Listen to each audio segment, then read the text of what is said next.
Ready to open the hood? UseTool for the tutorials. And for car parts, the right idea is the Mr. Auto app. Easy, fast, and with better prices than on the website.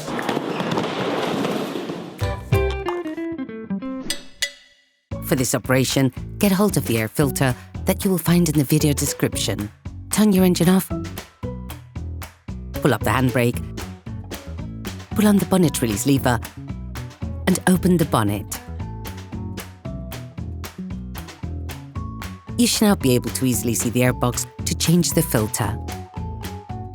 Using a Phillips screwdriver, unscrew the two screws holding the air filter cover.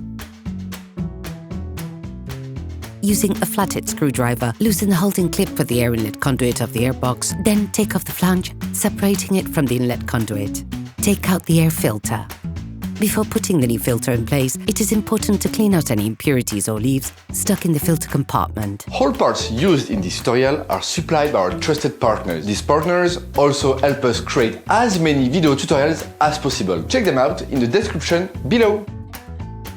Take the new filter and compare it with the old one to ensure that they're identical.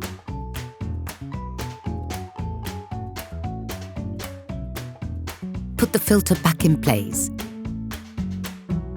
Ensure that the rubber washer goes into the right place. This will help you put the flange back on more easily.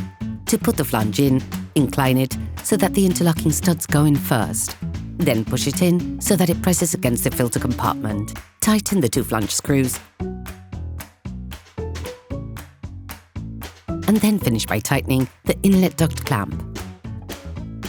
Operation completed.